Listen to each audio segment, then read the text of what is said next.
Now at 10, this is Fox 61, Connecticut's news station.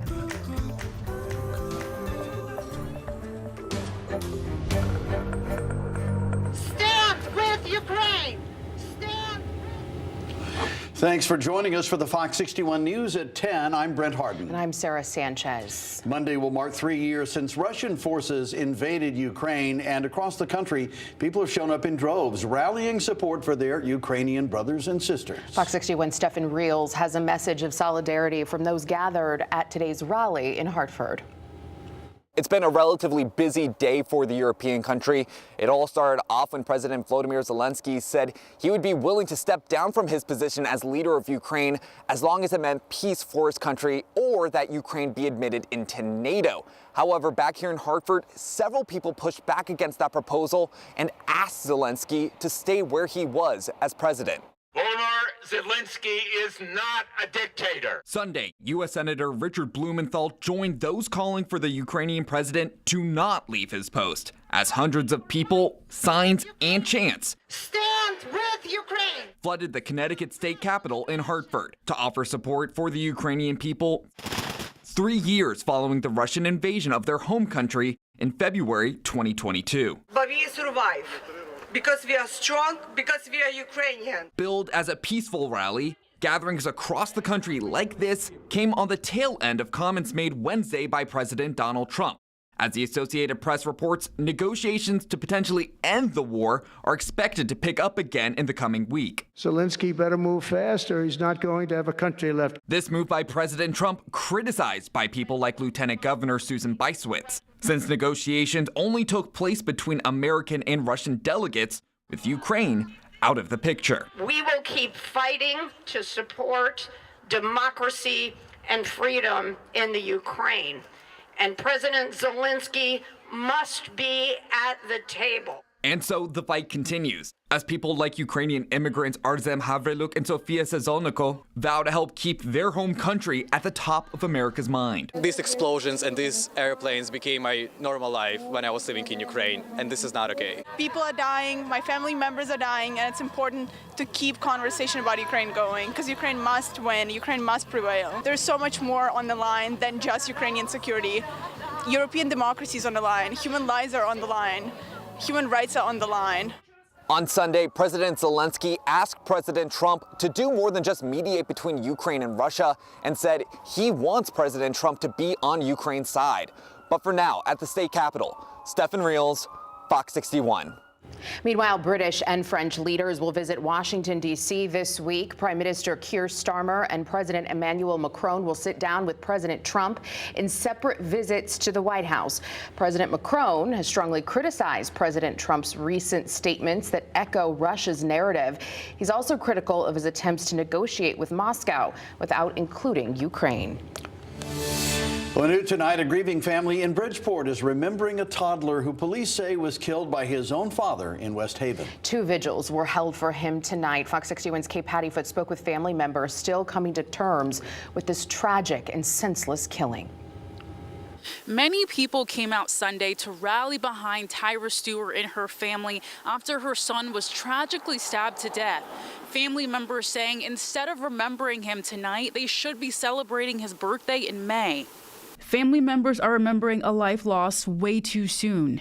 Father, you know the reason why we are here. 2-year-old Tanaj Fletcher died February 15th after police say his dad, Javon Fletcher, stabbed him and his 19-year-old girlfriend, Haley Miller, multiple times. Now his mom remembering him one story at a time. As I wake up, the first thing I do is smile.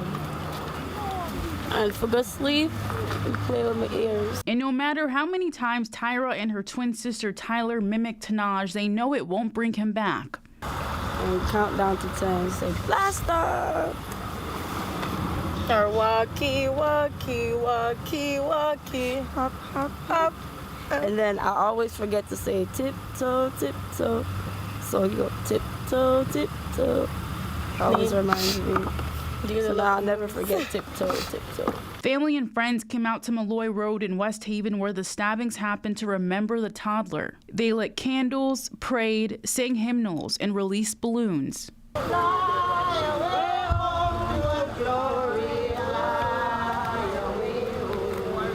I feel grateful that we have all the support around us. I appreciate everyone for coming out. Now both sisters mourn about all the things they will never get to do with their baby. I'm just gonna go to Mickey Mouse Clubhouse because he started watching it now, so he's gonna bring him to Disney World.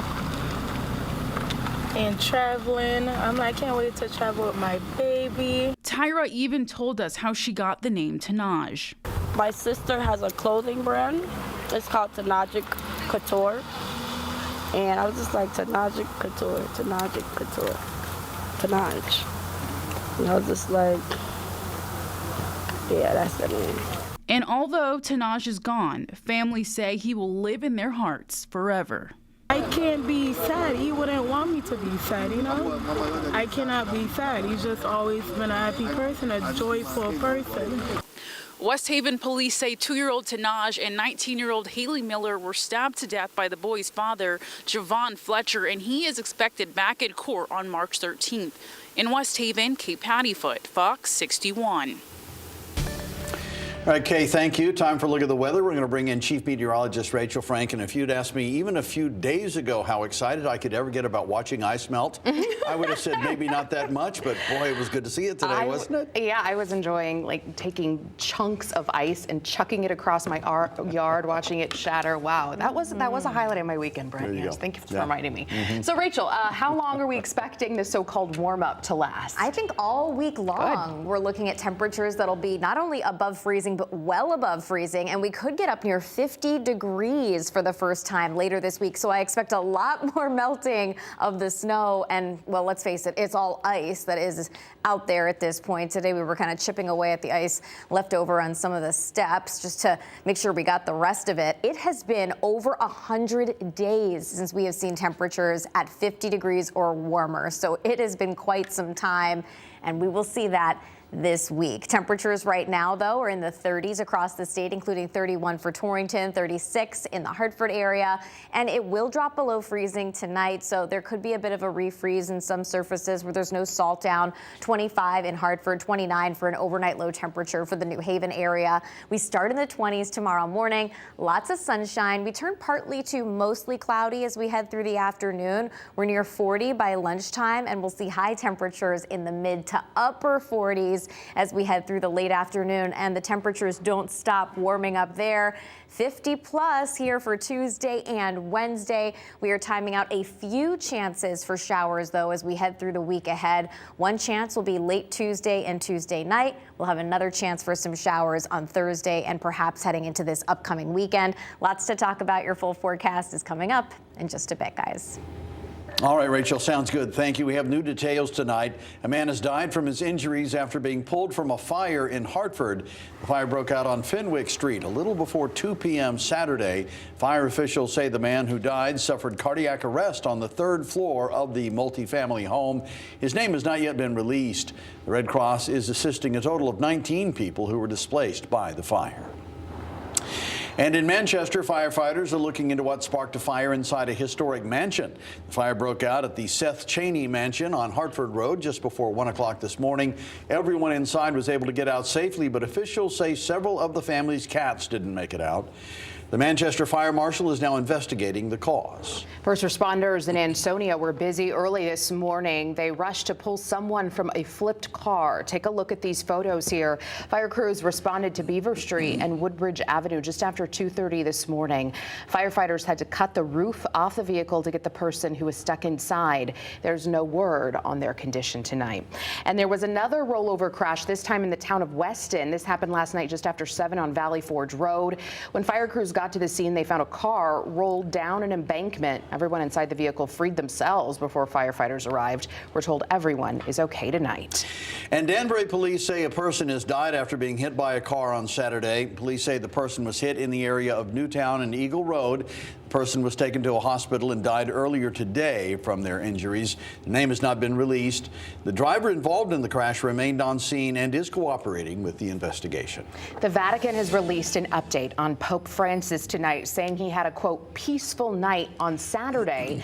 Catholics around the world, though, are worried because he's in critical condition. And right now, questions are being raised on whether the Holy Father would resign if his health deteriorates any further. Jeff Paul has more from outside Rome's Gemelli Hospital. After a worrisome night, Pope Francis is showing his gratitude to well-wishers. The pontiff posted on X Sunday morning, writing, quote, "I have recently received many messages of affection, and I have been particularly struck by the letters and drawings from children. Thank you for your closeness and for the consoling prayers I have received from all over the world." The Vatican also said in an update that he had a peaceful night. When people are in critical condition, sometimes that's the best thing that we can ask for. It is going to be an uphill battle, but good news out of the Vatican overnight. Despite the positive news, Pope Francis is still in critical condition as he undergoes treatment for pneumonia and a complex lung infection.